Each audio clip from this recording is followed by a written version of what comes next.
اور external sector کو fix کرنے کا طریقہ بہترین یہ نہیں ہے کہ ایکسپورٹ بڑھائی جائے، بلکہ ہم اپنی ڈیمانڈ کو ڈیمپن کر دیں. ڈیمانڈ ڈیمپن ہوگی، امپورٹ کم ہو جائے گی، امپورٹ کم ہوگی تو ایکسپورٹ اور امپورٹ کا بیلنس جو ہے وہ بہتر ہو جائے گا، ایکسٹرنل سیکٹر فکس ہو جائے گا. تو انہوں نے جو قربانی دی ہے معیشت کی، جو جی ڈی پی کی گروتھ انہوں نے گھٹائی ہے، وہ انہوں نے پالیسی انسٹرومنٹ کو استعمال کرتے ہوئے اپنا جو انٹرسٹ ریٹ ہے اس کو 6% سے 13% تک بڑھا کے، یعنی اگر آپ ایس ایم ای ہیں تو آپ کو 20% پہ پیسہ 22% پہ مل رہا ہے، اور بڑے کاروبار چینی کا کام کرنے والے آدمی ہیں تو آپ کو 18% یا 16-17% پہ پیسے مل رہے ہیں. تو انہوں نے جو مارکیٹ کے اندر انویسٹمنٹس تھیں انٹرسٹ ریٹ کو بڑھانے سے ان کو کنسٹرکٹ کر دیا، سپلائی سائڈ کنسٹرکٹ ہو گئی، امپورٹ جو ہے وہ کم ہو گئی. مگر اس کا جو ایک نتیجہ نکلا وہ یہ تھی کہ معیشت مر گئی. ٹھیک ہے، یہ معیشت کی موت جو ہے یہ ایکسیڈنٹ نہیں تھی، یہ معیشت کی موت جو ہے یہ اسٹریٹجی تھی جس کے لیے انہوں نے مانیٹری انسٹرومنٹ استعمال کیا. اور انٹرسٹنگلی اس بات پر شاندانہ آپ کی تائید کری. میں ذرا ٹھیک ہے دوسری والی بات پر بعد میں آتے ہیں.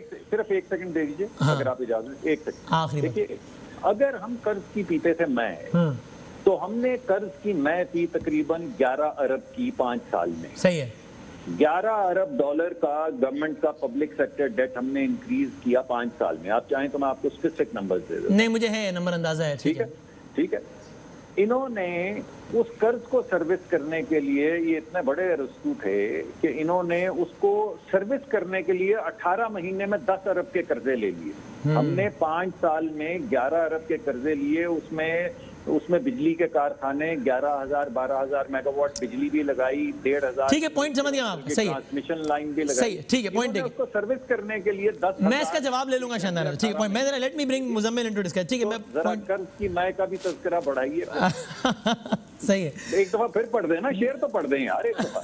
قرض مجھے صحیح شعر تو پڑھ دیں میری درخواست پہ. قرض کی پیتے تھے میں، لیکن میں مجھے اگر میں ہوتا غلطی ہو سکتی ہے تو رنگ کے اور یہ سمجھتے تھے کہ ہاں رنگ لائے گی ہماری فاقہ مستی ایک دن. یہ بتائیے مزمل اسلم صاحب، یہ تو پوائنٹ ٹھیک ہے نا کہ جس قرض کو پاکستان تحریک انصاف یہ پورٹرے کرتی رہی کہ ساری برائیوں کی جڑ یہ قرض ہے، پی ٹی آئی نے حیرت انگیز طور پر تقریباً اتنا ہی قرض لے ڈالا جتنا انہوں نے 5 سال میں لیا ہے اتنا 2 سالوں میں لے ڈالا. اور آپ پچھلی گورنمنٹ کی پالیسی سے اختلاف کر سکتے ہیں کہ یار آپٹکس پہ کام کرتے رہے، سڑکیں بناتے رہے تاکہ ووٹ ملے، لیکن کہیں کچھ نظر تو آیا، ادھر تو نظر بھی نہیں آیا. اور یہ بھی یاد رہے کہ اس قرض میں سے 5,000 ارب روپے واپس کیا انہوں نے، باقی خود ان کا سارے کا سارا اپنا لیا ہوا ہے جو کہ بہت زیادہ ہے. قرض پر ایئر نون سے بہت زیادہ پی ٹی آئی نے لیا کہ نہیں لیا مزمل صاحب؟ اچھا، میں پہلے آپ نے مہنگائی کی بات کی تھی تو وہ عوام کی آپ کے انٹرسٹ کے لیے میں 2 منٹ اگر مہنگائی پہ دے دوں تو آپ کو ہی فائدہ ہو جائے گا، سارے پینلسٹ کو ہی فائدہ ہو. کریں مہنگائی پہ کریں یار، ہاں یہ زیادہ ضروری. ٹھیک ہے، دیکھیں 16-17 سال سے آپ مشرف صاحب کے دور سے اٹھا لیں اور ابھی پی ٹی آئی کا دور کر لیں نا. صحیح ہے، ٹھیک ہے نا. ہر ایک کی ایوریج 5 سال 2002 سے مشرف صاحب کی حکومت تھی، پھر 5 سال پیپلز پارٹی آئی، پھر نون آئی، اب یہ 2 سال ہے. ہر 5 سالوں میں ہر ایک نے ایک دفعہ ڈبل ڈیجٹ انفلیشن نمبر دیا ہے. ٹھیک ہے، اور اس کے بعد پھر وہ پیپلز پارٹی نے بھی جب شروع کیا تھا تو وہ 25% تک گئی اور پھر 25% سے اینڈ میں وہ 9% پہ چھوڑ کے گئے. 2013 سے 18 کے درمیان کسی سال انفلیشن ایئر آن ایئر پہ ڈبل ڈیجٹ پہ گیا ہے؟ ان کے پہلا سال ڈبل ڈیجٹ تھا اور پہلے سال میں 11% انٹرسٹ ریٹ بھی تھا. دیکھیں میں اس وقت کسی پارٹی کی بات نہیں کر رہا. اچھا اب آ جائیں، اب آپ چاہ رہے ہیں کہ 2013 اور 18 پہ آ جائیں. صحیح ہے. اگر 2013 سے 18 میں مہنگائی کم تھی تو 2013 میں جتنے کی گاڑی تھی اور 2018 میں اس کی گاڑی تھی 50% گاڑی کی قیمت بڑھ گئی. صحیح ہے. پلاٹ جو ہے اگر 2013 میں جو ہے 1 کروڑ کا ملتا تھا، 2018 میں وہ 4 کروڑ روپے کا ہو گیا. صحیح ہے. سیمنٹ کی بوری جو 400 روپے کی ملتی تھی وہ 2013 میں وہ ہو گئی 2018 میں کیا کہتے ہیں 700 روپے کی. تو اس سے کیا ثابت ہوا کہ آنا چاہ رہا ہوں کسی پوائنٹ پہ، اسی پوائنٹ سے آپ کی ڈیولپمنٹ کے پوائنٹ میں آ رہا ہوں. آپ کو یاد ہوگا کہ آپ کا ہر پروجیکٹ شروع ہوتا تھا جی 10 ارب روپے میں بنے گا، آخر میں وہ 40 ارب پہ چلے جاتا تھا. ٹھیک ہے نا. تو آپ کے ملک میں مہنگائی تھی تو آپ کے ہر پروجیکٹ کی ویلیو جو ہے اینڈ میں چینج ہوتی نندی پور سے لے کے کوئی آپ اورنج لائن لے لیں، میٹرو لے لیں، چاہے پشاور کا BRT لے لیں، جہاں پہ بھی آپ اٹھائیں گے جب حکومت کہتی ہے کہ اتنے ارب کا ہم پروجیکٹ کر رہے ہیں وہ آخر میں ختم کہیں اور ہوتا تھا. تو اس کا مطلب یہ کہ جو مہنگائی ہم بتاتے ہیں اور جو نمبر ہمارے ادارے شماریت بتاتے ہیں اور ریالٹی اس سے بالکل الگ ہے. اچھا رہی سوال ابھی یہ آ سکتی ہے بات کہ جی فوڈ انفلیشن نیچے تھی. دیکھیں فوڈ انفلیشن ایک سکلیکیلٹی ہے اس کے اندر. ابھی پی ٹی آئی کی گورنمنٹ میں یاد ہے آپ لوگ کہتے تھے کہ سلامی میں جو ہے لوگ آج کل ٹماٹر دے رہے ہیں 100 کا نوٹ کی جگہ یا 1000 کی نوٹ کی جگہ, کیسے کیسے لطیفے. اب وہ ٹماٹر وہی جو ہے 300-400 روپے کلو سے 10 روپے کلو میں رول رہا تھا پچھلے دنوں.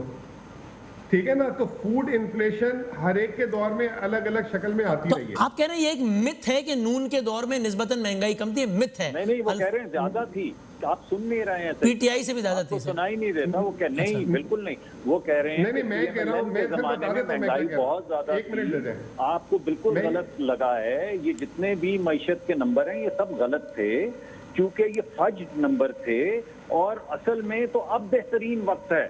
آپ عام باہر نکل کے لوگوں سے پوچھیں, وہ بالکل آپ ان کی آپ جو ماہر معاشیات لائے ہیں. مزمل اسلم صاحب نام ہے. جی مزمل صاحب نے یہی کہا ہے بھائی, یہی گیا اصل مہنگائی مجھے بولنے دینا پی ایم ایل این کے دور میں تھی, پی ٹی آئی کے زمانے میں. وہ کہہ رہے ہیں اپنی ترجمانی میں باتیں ہیں, وہ اپنی ترجمانی خود پھیلا رہے ہیں. بولنے تو بھائی آپ یہی کہہ رہے ہیں. اب وہ بھی نیچے آ گیا ہے. مسئلہ کیا ہے میں مجھے بولنے تو دیں, عرض تو کرنے دیں. میں یہ کہہ رہا ہوں کہ اگر مہنگائی نہیں تھی تو یہ جو میں نے 10-8 چیزوں کی قیمتیں گنائی وہ نیچے کیوں نہیں آتی تھی؟ ابھی دیکھیں نا, تو میں آپ سے یہ سوال پوچھ رہا ہوں مزمل صاحب, ان کی جب آپ معیشت کے اندر مہنگائی گنتے ہیں تو آپ کہتے ہیں آل تھنگز ایکول, ایک بیسکٹ ہوتی ہے. اس بیسکٹ کی قیمت, ایک منٹ ٹھہر جائیں بھائی, ایک منٹ ٹھہر جائیں, بات بھی میں نے آپ کے بیچ میں نہیں بولا تھا نا, میں آپ کی بات سنوں گا. بیسکٹ کی قیمت کے اندر جب اس کی مہنگائی کی شرح ہمارے زمانے میں آل تھنگز ایکول, اسی باسکٹ کی مہنگائی کی شرح تھی 6%, 4% بھی آئی. آج وہ 14% تک گئی. اب حکومت کے اعداد و شمار کے مطابق, انہی اعداد و شمار کے مطابق, اسی ادارے کے مطابق جو اعداد و شمار دیتا ہے 10.3 یا 7% کے اوپر ختم ہوگی. وہ کہہ رہے ہیں نہیں یہ بات نہیں ہے. آپ سیمنٹ کی ایک بوری دیکھیں اور اس سے ثابت ہوا کہ پی ایم ایل این کے دور میں مہنگائی تھی اور بہترین وقت اب ہے. اب بات یہ ہے کہ اس بہترین وقت کو ناپنے کا بہترین طریقہ ہے کہ آپ لوگوں سے بات کریں. آپ سینسیٹیو ہو رہے ہیں, آپ دیکھیں بات ہی نہیں کرنے دے رہے. میں نے آپ کو بولنے دیا, آپ میری بات ہی نہیں کرنے.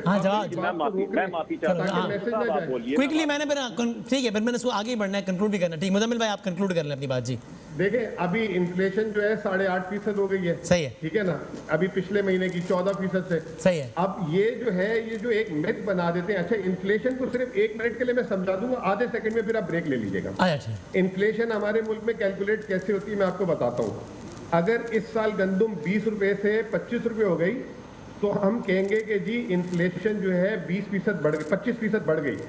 اب اگلے سال 25 سے جو ہے وہ 26 روپے ہوئی, حالانکہ مہنگائی ہوگی 25 سے 26 ہوا. اب ہم کہیں گے انفلیشن ہماری جو ہے 2% رہ گئی ہے. تو یہ جو ہمارے سارے جو سیاستدان انفلیشن کا ڈرامہ کرتے ہیں, وہ انفلیشن جو پاکستان میں وہ چینج ان پرائس ہے, قیمت کم نہیں ہوتی.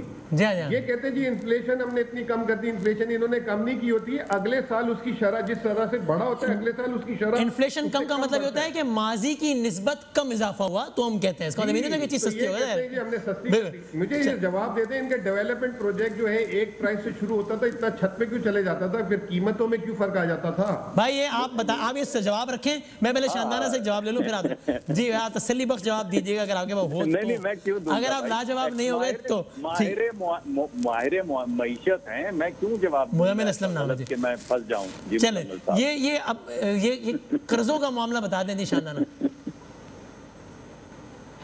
جی وسیم صاحب اجازت ہے بولنے کی؟ جی پلیز, میں ہماتن گوش ہوں. اچھا اتنی اردو جو ہمیں آتی تو وہ ہمارے گاؤں میں کہتے ہم بھی انگریز ہوتے. اچھا دیکھیں, پہلی بات یہ انفارچونیٹلی پاکستان کی بدقسمتی ہے. میں نے فون اس ساتھ میں پکڑا ہوا کیونکہ میں اپنے سارے نوٹس اس میں لکھ رہی ہوتی ہوں. یہ پاکستان کی بدقسمتی ہے کہ ہم نوکریاں حکومت سے کرواتے ہیں.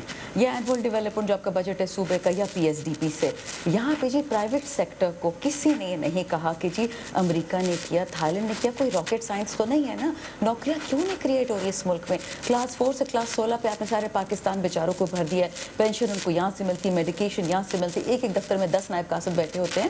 اچھی بات ہے کہ لوگ لوگوں کو آپ نوکریاں دیں. یہ طریقہ نہیں ہے ملک ڈیولپ کرنے کا. یہ طریقہ وہ ہے وہ ملک اپناتے جنہوں نے پرماننٹلی غریب رہنا ہوتا ہے. پہلی بات. ٹھیک. دوسری بات, جی ڈی پی کا ہلکا سا میں ڈس ایگری کروں گی. مصدق صاحب تو مجھے زیادہ پڑھے لکھے اکنامکس میں سروسز کے ایکسپرٹ ہیں. یہ دیکھیں میری اسٹیٹمنٹ نہیں ہے, آپ دنیا کے 5-6 کتابیں اٹھا کے دیکھ لیں, آپ کو بتائیں گے انڈیا پاکستان دونوں نے اپنا جی ڈی پی ایگزیجریٹ کیا تھا. انڈیا نے تو بہت زیادہ کیا تھا, 7.5% بتایا تھا, ایکچوئل 4.5 تھا. پاکستان نے 5.8 آخری سال کا بتایا, کیومولیٹو نہیں بتایا. کیومولیٹو 3.5 تھا. بائی دا وے وہ ورلڈ بینک کی لیٹسٹ اسٹڈی آئی ہے. اچھا, اگر ہلکا سا کیومولیٹو یعنی کیومولیٹو 3.5 تھا. ان کو بولے نہ اکنامک سروے میں انڈیا کی بات کری, انڈیا کا نا, پاکستان کا تو 5.8 انہوں نے کہا تھا, جو کہ ریوائز ہو کے 5.5 ہوا نا. ایک منٹ, وہ کہہ رہی ہیں 3.0 کچھ ہے. میں یہ کہہ رہا ہوں انڈیا کا کہہ رہی ہے, انڈیا بھارت کا کہہ رہی ہے, آپ کا نہیں کہہ رہی. ہمارا بھی کہا ہے. سن نہیں رہے, دوبارہ سن لیں. پاکستان کا کہہ رہی ہوں کہ یہ 5.8 دکھا رہے تھے, وہ ایکچولی 4.2 تھا. میں نے آپ کو 4.2 تھا. ان کے آخری فسکل ایئر کی بات کر رہی ہیں آپ شاندانہ, کہ 4.2 تھا وہ آخری سال کی. اور میں یہ کہہ رہا ہوں, ایک منٹ میں پوچھ لوں نا شاندانہ, کیا آپ نون کے آخری سال کا کہہ رہی ہیں؟ ایک کام کریں وسیم صاحب, آپ مجھ سے نہ پوچھیں, آپ doctor Hafeez Pasha P M L N کے فائنانس منسٹر رہ چکے ہیں نا, ایک ٹیلی فون کال کی بات ان کو پوچھ لے کہ کیا تھا آخری سال. بھائی ذرا ان سے پوچھ لیں. ٹھیک, آپ مجھے آپ پہلے بتا دیجئے کہ آپ نون لیگ کے آخری مالی سال کا کہہ رہی ہیں نا کہ وہ 4.2 تھا, یہی ہے نا؟ نہیں 3 کا ہے انہوں نے. وہ میں کہہ رہی ہوں کہ وہ فگر ایگزیجریٹڈ تھی, 5.8 وہ کبھی بھی نہیں تھا. اچھا, لیکن چلے سے بحث ہوتی ہے. کتنا تھا یہ تو بتا دیں, پھر ہم آگے بڑھتے ہیں. آپ خالی بتا دیجئے کتنا تھا. ہاں مصدق صاحب بتائیں نا, آپ کیا کہتے ہیں کہ 5.8 ٹھیک تھا؟ آپ بتائیے نا. آپ نے ابھی کہا ہے, میں تو کہہ رہی ہوں کہ ٹھیک نہیں ہے, میں نے تو ایک دفعہ کہہ دیا. میں پوچھ رہا ہوں کتنا تھا پھر, 5.8 نہیں تھا تو کتنا تھا؟ میں according to some estimates 4.8 تھا, according to some estimates 4.5. according to document of your government it was 5.5%. آپ کو بتاؤں, آپ کی کتاب کے مطابق 5.5 تھا. میں آپ کو ایک ایگزامپل ہلکا سا دے دوں. ایگزامپل دے سکتی ہوں, بات پوری کر سکتی ہوں. جی آپ کی کتاب کے مطابق 5.5 تھا ان کا آخری سال. جی آپ پلیز کمپلیٹ کیجئے. جی بات پوری کر سکتی ہوں. جی پلیز. جی شکریہ. دیکھیں آپ دیکھ لیں جو پلاننگ اینڈ ڈیولپمنٹ, میں اس کمیٹی کی ممبر ہوں. یہ میں نے 3 شوز پہ کل کہی, میں اس بات کہہ کے بور ہو گئی ہوں. یہ وہ ملک ہے جی کہ آپ کا پاکستان بیورو اسٹیٹسٹکس تھا نا, وہ فائنانس منسٹری میں ہوتا تھا. اس کو پہلی دفعہ ہم نے نکال کے وہاں سے کیا کہ خدا کا واسطہ ہے, جو نمبر بنا بھی رہے ہیں اس کو بدل بھی رہے ہیں. اچھا, وہ ادھر آگی, میں نے اس دن کمیٹی میں سوال پوچھا منسٹری سے, میں کہا سر ذرا مجھے غربت کے فگرز دے دے پاکستان میں, کہ 15 سے 18 تک غربت کی شرح کیا تھی, لوگ وہ لکیر سے اوپر گئے, لکیر سے نیچے گئے, کیا ہوا, اور لکیر تھی کدھر, 1000 روپے پہ, 2 پہ, 10 پہ, 15 پہ, 20 پہ کتنی تھی. کہتا ہے میڈم جی ہم سینسس کر رہے تھے, یعنی کہ پاپولیشن سروے پاکستان کا, تو ہمیں پتہ نہیں چلا, ہمارے پاس ٹائم نہیں تھا وہ کرنے کا. تو یعنی کہ کنویننٹلی پاکستان سے 3 سال کے غربت کی فگرز بھی غائب ہے. ٹھیک ہے, یہ بھی وہی پاکستان ہے جو کہہ رہے کہ 5.8 ہے اور 4.5 ہے, 4.8 ہے. تو تھوڑا سا take it with pinch of salt, جس طرح انگریز کہتے ہیں. لیکن جو سب سے ضروری بات کہی انہوں نے مصدق صاحب نے, میں اس پہ تھوڑا سا قرضوں کی بات کرنا. یہ میں نے ہر شو پہ سنا ہے, اور پتہ نہیں یہ قرضوں پہ یہ کتنی دفعہ یہ بات کہتے ہو, ہر دفعہ میں کہہ رہا کہ پھر سے وہ کہتے ہیں بروکن ریکارڈ ہے, وہ پھر آج آپ اس کو حتمی طور پہ کریکٹ کریں. بالکل میں اسی پہ کنکلوڈ کروں گا. آج کو کریکٹ کریں, تاریخ رقم کریں. کسی شو میں ہوگا. ہاں وہ کیا ہوگا, نہیں انشاءاللہ نہیں ہوگا. یہ کہتے ہیں ہم نے 1100 ارب ڈالر کے قرضے لیے 5 سال میں, اور پاکستان بدل دیا, اور جی سڑکیں بنائی اور بجلی بنائی. بجلی آپ نے کتنی بنائی, آئی پی پیز کا آپ کو بھی پتہ ہے, مجھے بھی پتہ ہے, کتنا غبن ہوا. کانٹریکٹس کس ریٹ پہ آپ نے نیگوشیٹ کیے, 6 سینٹ کی یونٹ ہے بجلی خطے میں, یہاں پہ 16 سینٹ کی. ان کو چھوڑا, آپ بتائیں کہ انہوں نے کتنے لیے اور آپ نے کتنے لیے, قصہ میں اس کو مانوں گا جو آپ کہیں گے. اچھا تو یہی بتا رہی ہوں پوری بات. 10 ارب لیے, ہمیں کہہ رہے کہ آپ نے 11 ارب لیے, ہم نے کس لیے لیے ہیں جی. ڈیٹ سیونگ پچھلے سال ہم نے 2.7 ٹریلین کی, اس سال 2.9 ٹریلین کی. کتنا بنا, ہم نے کتنے لیے وہ تو بتائیے نا, کنفرم تو کر دیں. 5 آپ نہیں میرا تو سن لے بھائی, میرا سن تو لینا جواب. آپ ہر بات پہ انٹرپٹ کرتے تو پھر جواب میں کیسے دوں گی. جلدی یار, میں نے مصدق بھائی میں نے آگے ہی بڑھنا. جی آپ بتا دیے آپ نے کتنے لیے. جی ہاں اچھا, تو 5.6 ہم نے ان کے لیے وہ قرضوں کا ہم نے سود اور پرنسپل اماؤنٹ ادا کیا ہے. ہم نے وہ قرضے نہیں لیے, صرف سود دے رہی ہوں, تیسری دفعہ کہہ رہی ہوں سود دے رہی ہوں. اچھا 3